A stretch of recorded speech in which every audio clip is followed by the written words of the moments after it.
Bab 292, Potongan Hilang. Diupload oleh Baca Suara. Jangan lupa like dan subscribe, agar kami makin semangat upload lebih banyak. Dengan sedikit penyesalan saya duduk dengan kubus batu yang saya terima dari proyeksi jin selama petualangan pertama saya di Relic Tombs. Setelah upaya awal saya untuk memahami relik di Maerin, saya hanya menghabiskan sedikit waktu untuk mempelajari bentuk geometris di dalamnya. Namun, interaksi saya sebelumnya dengan batu kunci itu pasti telah menghasilkan sesuatu. Relic Tombs telah merasakan bahwa saya memiliki sedikit pengetahuan tentang dekrit tentang aether ini, apapun itu, dan menarik kami ke zona ini untuk menguji saya. Atau mungkin ia merasakan kubus itu sendiri, tersimpan di rune penyimpanan ekstra dimensi saya, dan itu saja sudah cukup untuk membawa kita ke sini.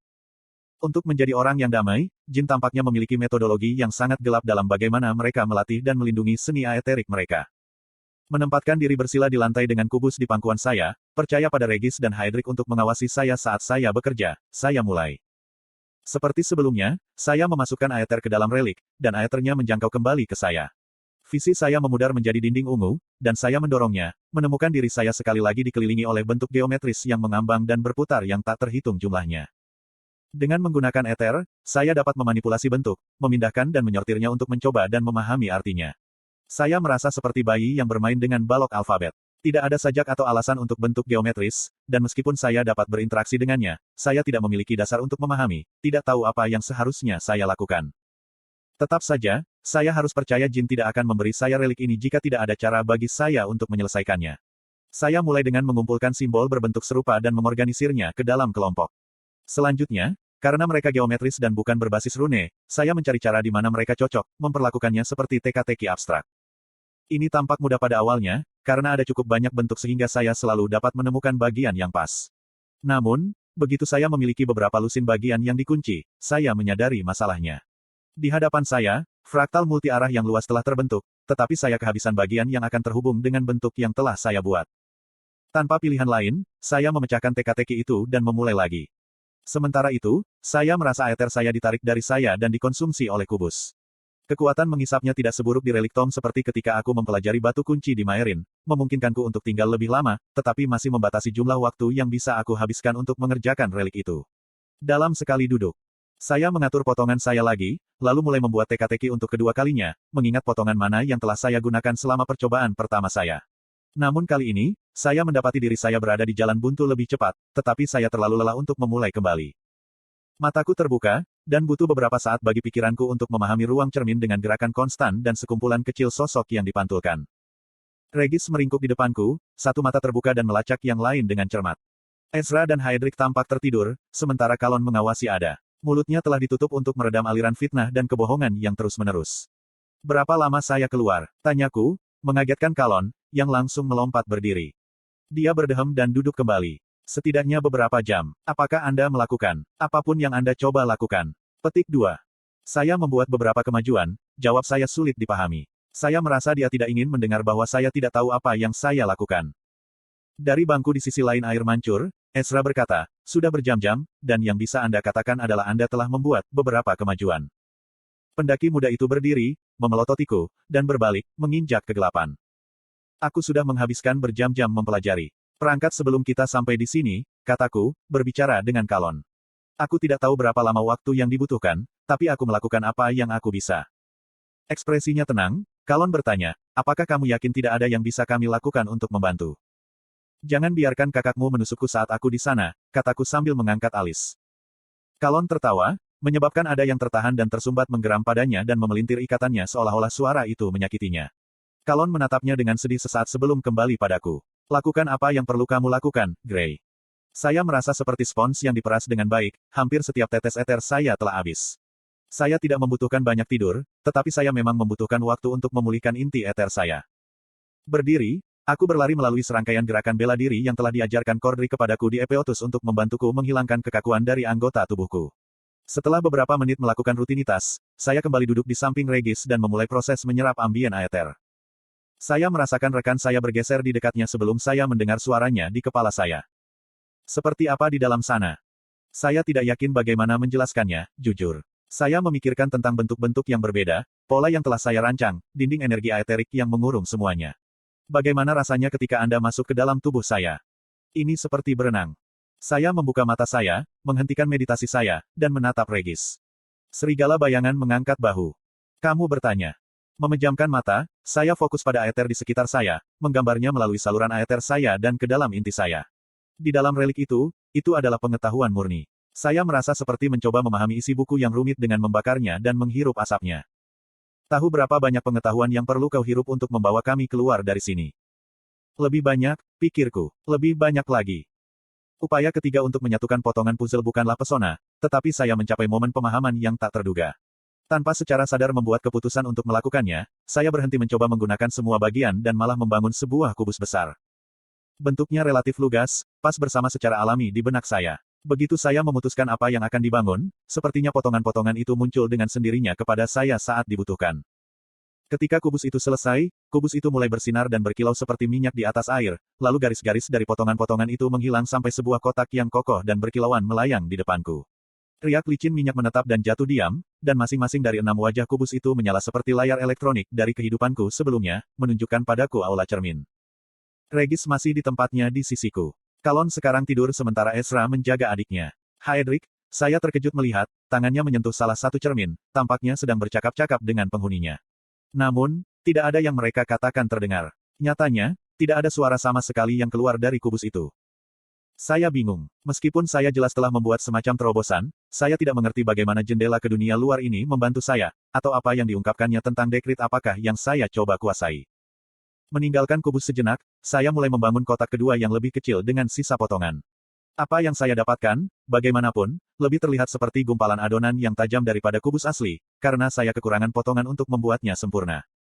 Perlu 3 upaya lagi, setiap kali membuat bentuknya lebih kecil, untuk membuat kotak kedua yang sempurna. Saya menunggu, tetapi tidak terjadi apa-apa, tidak ada cahaya, tidak ada energi yang menyatu, tidak ada visi tentang dunia luar. Saat itulah saya mendapatkan momen pemahaman kedua saya. Bagaimana jika kubus, atau, secara teoretis, bentuk apapun, mewakili pengetahuan bawah sadar dari beberapa aspek dekrit aether yang saya coba pelajari. Jika saya berasumsi bahwa tindakan pembuatan teka-teki ini adalah metafora untuk mempelajari dekrit itu sendiri, maka mempelajari pemikiran yang sama, yang diwakili oleh bentuk yang saya bangun, tidak akan menggerakkan saya lebih jauh untuk memahami keseluruhan. Dengan pemikiran ini, saya mendekonstruksi kotak yang lebih kecil, tetapi saat itu inti aether saya hampir kosong. Ketika saya membuka mata, saya menemukan hal-hal seperti yang saya lihat diproyeksikan oleh layar. Haedric, kataku, merasa suaraku serak karena penyalahgunaan. Tangan pendaki itu menarik diri dari cermin yang penghuninya berbicara dengannya dan dia dengan cepat berjalan ke arahku. Aku mengambil minuman lama dari kulit air yang ada di sisiku, meneteskan sedikit ke daguku. Hati-hati dengan itu, kata Haedric. Kami semua mungkin menyesal tidak mengemas persediaan sebanyak Anda sebelum kami melarikan diri dari tempat ini. Berapa lama? Konten bersponsor. Menurutku mungkin 12-15 jam sejak kau masuk. Haedric memperhatikanku dengan hati-hati, hampir dengan gugup. Sebenarnya, sudah 13 jam 48 menit. Bukan berarti aku sedang menghitung atau apapun. Petik 1. Wow, setidaknya aku bertahan lebih lama. Petik 2. Dan kita hampir kehabisan makanan. Ezra memotong, menatapku dengan tidak percaya. Apa kau berharap untuk tetap di sana sampai kita semua mati kelaparan? Kamu harus menjatah persediaanmu, bentakku, tetapi sebelum Ezra bisa menjawab, aku mengambil bundel makananku dari rune penyimpanan dimensi ekstra di lengan bawahku dan melemparkannya padanya. Aku bisa bertahan selama beberapa hari. Melirik Haedric, saya menambahkan, pastikan itu dibagi, dan dijatah kali ini. Ezra melemparkan bungkusan itu ke bangku di sebelahnya dan duduk kembali. Terima kasih, pahlawan. Haedric duduk di sampingku dan minum dari termosnya sendiri. Ketika saya tetap diam, dia menoleh ke arah saya dan mengangkat alis. Apa kabar? Saya menggelengkan kepala. Saya membuat beberapa kemajuan, tapi belum ada pencerahan. Itu bukanlah apa yang saya maksud. Haedric minum lagi, lalu tiba-tiba menghentikan dirinya sebelum menyimpan termosnya di cincin dimensinya. Lihat aku, tidak mengindahkan nasihatku sendiri. Kami duduk diam sejenak saat saya mulai mengisi kembali aether saya. Haedric berdehem. Jadi, aether. Aku mendesah. Meski aku enggan membahasnya, aku juga terkejut karena butuh waktu lama bagi salah satu dari mereka untuk mengungkitnya setelah aku menyebutkan aether ke Falsada. Cara terbaik untuk berbohong, aku telah memutuskan, adalah mengatakan kebenaran sebanyak mungkin. Berbicara dengan pelan agar Ezra tidak mendengarnya, saya berkata, ini bukan perjalanan pertama saya ke Relik Tom, meskipun Anda tidak bisa menyebut kunjungan saya sebelumnya sebagai pendakian. Slot iklan. Kamu bisa pasang iklanmu di sini. Haedric tampaknya sama sekali tidak terkejut dengan wahyu ini, memberi saya pandangan datar. Terima kasih akhirnya menyatakan yang sudah jelas. Saya terbangun di ruang perlindungan, setengah mati, tanpa ingatan bagaimana saya bisa sampai di sana. Ruang pertama yang saya datangi penuh dengan hal-hal mengerikan, zombifikasi Chimera, dan mereka hampir membunuh saya, tetapi ketika saya melawan mereka, saya menyadari bahwa saya bisa menggunakan jenis sihir baru. Aether, petik 2. Haedric menunjuk ke arah Regis. Serigala. Ya, dia adalah manifestasi pertama. Kemudian saya belajar bahwa, trik teleportasi yang saya gunakan untuk membawa kita keluar dari zona terakhir. Saat Haedric hanya mengangguk, aku menoleh untuk menatap matanya. Kamu tampaknya sangat santai tentang semua ini. Aku tahu ada sesuatu yang berbeda denganmu, jawabnya sambil mengangkat bahu. Saya bisa merasakannya. Sejujurnya, itulah mengapa saya ingin bergabung dengan Anda dalam pendakian Anda. Untuk melihat apa yang akan terjadi di sekitarmu. Petik 2. Saya memikirkan kembali deskripsi Alaric tentang relik Tom, dan bagaimana itu berubah berdasarkan siapa yang ada di dalamnya. Beberapa pendaki, katanya padaku, akan melakukan setiap pendakian dengan kelompok baru, berharap menemukan jangkauan baru dan belum dijelajahi dari ciptaan penyihir kuno. Dan jin. Itulah yang disebut para penyihir kuno, jawabku jujur. Mereka pergi, terima kasih kepada klan Indrat, dan saya tidak melihat ada salahnya membagikan nama sekarang. Saya menemukan roh, atau perwujudan, atau sesuatu. Itulah yang memberi saya relik itu. Haedric menggelengkan kepalanya dan menatapku dengan takjub. Anda telah menemukan lebih banyak tentang relik Tom dalam 2 pendakian daripada yang saya miliki dalam 20. Kamu beruntung Wigeon. Matanya tertuju pada relik di pangkuanku. Tetap saja, berisiko untuk mempertahankannya. Frita, penguasa akan menguliti Anda hidup-hidup jika mereka tahu Anda telah menemukan relik dan tidak menyerahkannya begitu Anda keluar dari relik Tom. Petik 2. Untungnya bagiku, kataku, memikirkan tentang penjaga tolol yang menemuiku di pintu keluar portal di Maerin, aku keluar di kota terpencil yang kecil. Mereka terkejut melihat saya di sana sama seperti saya di sana. Petik 2. Wigeon beruntung, katanya lagi sambil menggelengkan kepalanya. Bagaimana kabarnya di sini? Tanyaku setelah jeda singkat. Rasanya menyenangkan hanya berbicara, dan saya menyadari bahwa saya tidak ingin percakapan kami berakhir begitu cepat. Tegang dan cemberut, jawab Haedric tanpa basa-basi. Anak laki-laki itu hampir mendidih. Dia makan melalui ransumnya dan setengah dari apa yang kami keluarkan dari cincin dimensi Riah. Menundukkan dirinya pada kemarahan dan ketakutan dari pantulan tidak membantu, tapi dia tidak berhenti bahkan ketika saudaranya memerintahkannya. Petik 2. Konten bersponsor. Mereka sebenarnya adalah manifestasi dari kekacauan batinnya sendiri, kataku, memikirkan hidupku sebagai Grace setelah kepala sekolah Wilbeck dibunuh. Saya telah mengipasi api kemarahan saya dengan cara apapun yang saya bisa. Kurasa itu katarsis baginya. Haedric hanya mendengus, dan kami terdiam. Mencari topik percakapan, aku tiba-tiba teringat reaksi Haedric ketika aku menanyakan ada palsu tentang Aether sebelumnya. Kembali ke topik Aether, saya memulai, agak tidak yakin bagaimana menanyakan apa yang ingin saya ketahui. Tadi, ketika saya menyebutkannya, "Yah, Anda tampak terkejut." Haedric menatap mataku lalu melihat ke bawah, membiarkan rambut hijaunya menutupi wajahnya. Kamu jeli, Gray. Anda telah menunjukkan banyak kepercayaan pada saya. Jika orang yang salah mengetahui bagaimana Anda bisa sampai ke relik itu, Anda bisa dieksekusi. Petik 2. Tidak ada tanda-tanda ancaman dalam kata-kata Haedric. Sebaliknya, dia terdengar sangat bersyukur atas kepercayaan yang telah saya tunjukkan padanya. Saya hanya memberitahu yang lain bahwa itu adalah perangkat untuk pengetahuan perumahan, dan berharap itu akan cukup untuk memuaskan keingintahuan mereka saat ini. Saya sudah belajar sedikit, lanjutnya, tapi itu bukan sesuatu yang sering saya bicarakan. Ini bukan topik percakapan yang sopan di sebagian besar lingkaran, dan keluarga saya tidak menyetujuinya. Nyatanya, tambahnya sambil tertawa getir, keluarga saya tidak begitu menyetujui apapun yang saya lakukan. Mereka mengharapkan saya untuk duduk di rumah seperti sedikit. Haedric memotong dirinya sendiri dan menatapku dengan malu. Maaf, keluarga adalah topik yang menyakitkan bagiku. Saya bisa berempati, kata saya dengan senyum sedih. Tidak peduli seberapa keras kita berusaha, kita tidak bisa menjadi anak yang sempurna. Tidak, kami tidak bisa, jawab Haedric, agak getir. Mungkin orang tua kandung saya akan berpikir berbeda, tetapi saya tidak dibesarkan oleh darah saya sendiri. Rumah yang membesarkan saya, yah, mereka tidak menghargai aspirasi saya sebagai seorang pendaki. Petik 2. Tapi pendaki sangat dihormati, aku menahan diri untuk tidak mengatakan, Alakria, alih-alih meraba-raba sejenak sebelum menyelesaikan, di sebagian besar keluarga. Oh, jangan salah paham, darah angkat saya sangat ingin membangun kemasyhuran sebagai prajurit dalam perang melawan Dicaten dan sebagai pendaki, baik melalui darah atau patronase.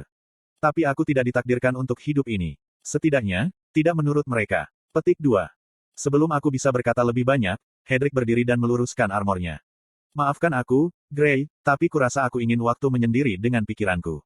Aku akan menyerahkanmu pada meditasimu. Setelah jeda beberapa saat, dia menambahkan, terima kasih sudah mendengarkan, lalu pergi. Kupikir itu bahkan tidak mungkin, tetapi pria itu tampaknya memiliki rahasia sebanyak dirimu, kata Regis sambil terkekeh. Bayangan serigala meringkuk di antara aku dan Ezra, matanya terpejam, meskipun jelas dia telah memperhatikan dengan saksama. Anda pikir dia adalah dicatian lain yang terdampar di Alakria dan menyembunyikan identitasnya agar tidak diburu oleh Fritra. Aku menyeringai dan mendorong bagian belakang Regis dengan sepatu botku. Tidak, dasar bodoh, tapi dia jelas tidak memberitahu kita segalanya. Kamu mungkin benar. Tetap saja, aku tidak bisa tidak mempercayainya. Saya tidak menyadarinya sampai saat itu, tetapi itu benar. Terlepas dari diri saya sendiri, terlepas dari kecurangan kami yang singkat, saya percaya Heydrich untuk menjaga saya. Saya tidak bisa mengatakan hal yang sama dari Grand Bale bersaudara. Masa bodoh, percayalah, tapi jika dia melakukan sesuatu yang aneh, aku akan tetap menggigit lengannya. Petik 1. Sambil tersenyum dan menggelengkan kepala, saya kembali ke mediasi, mempersiapkan diri untuk upaya lain di batu kunci.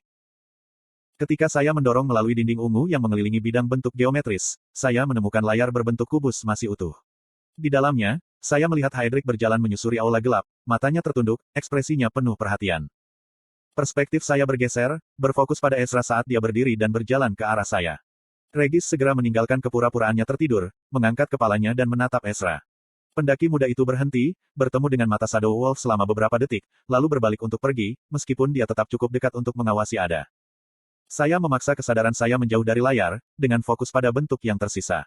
Saya sudah tahu bahwa membuat kubus lain tidak ada gunanya, jadi saya mulai membangun hal pertama yang terlintas dalam pikiran, piramida.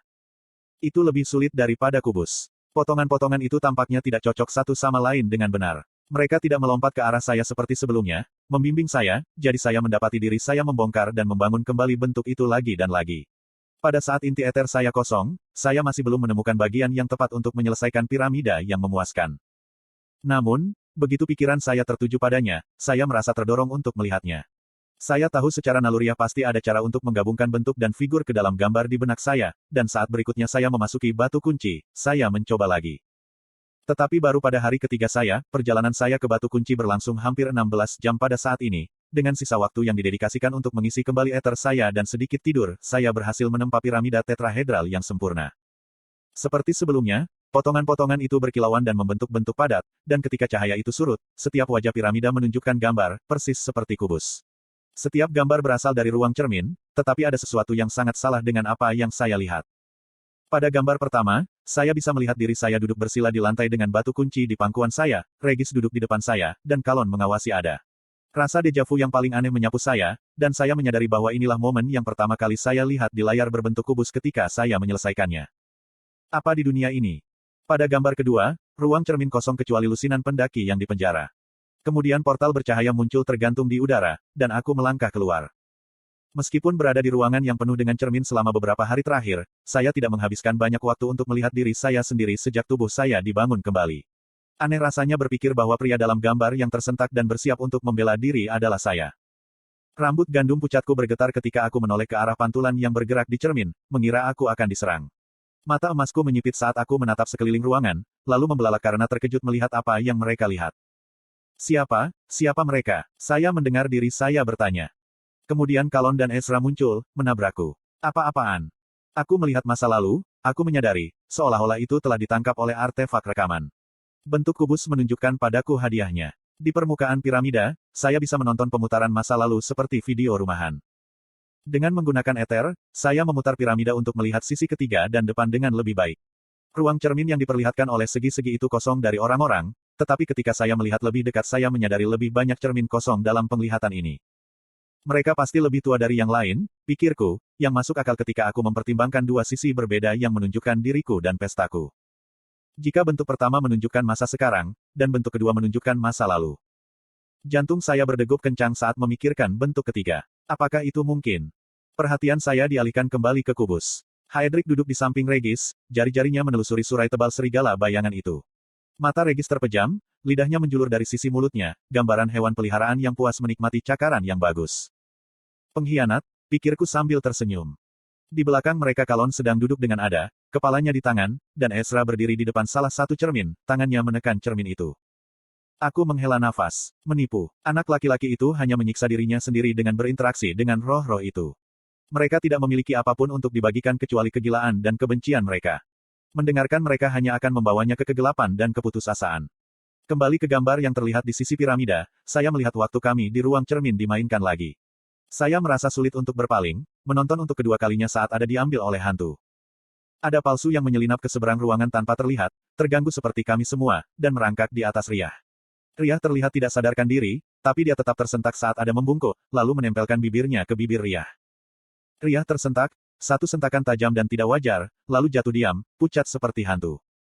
Hantu itu entah bagaimana menarik Life Force langsung dari Riyah, membunuhnya seketika. Saya telah berasumsi itu adalah sejenis makhluk eterik, seperti kebanyakan monster di Relictums, tetapi saya belum melihat sesuatu yang sekuat atau mematikan seperti ini. Di depanku, ada palsu, yang sekarang tertahan, melesat ke depan, hampir menggigit Kalon. Tidak menggigit, hampir mencium Kalon.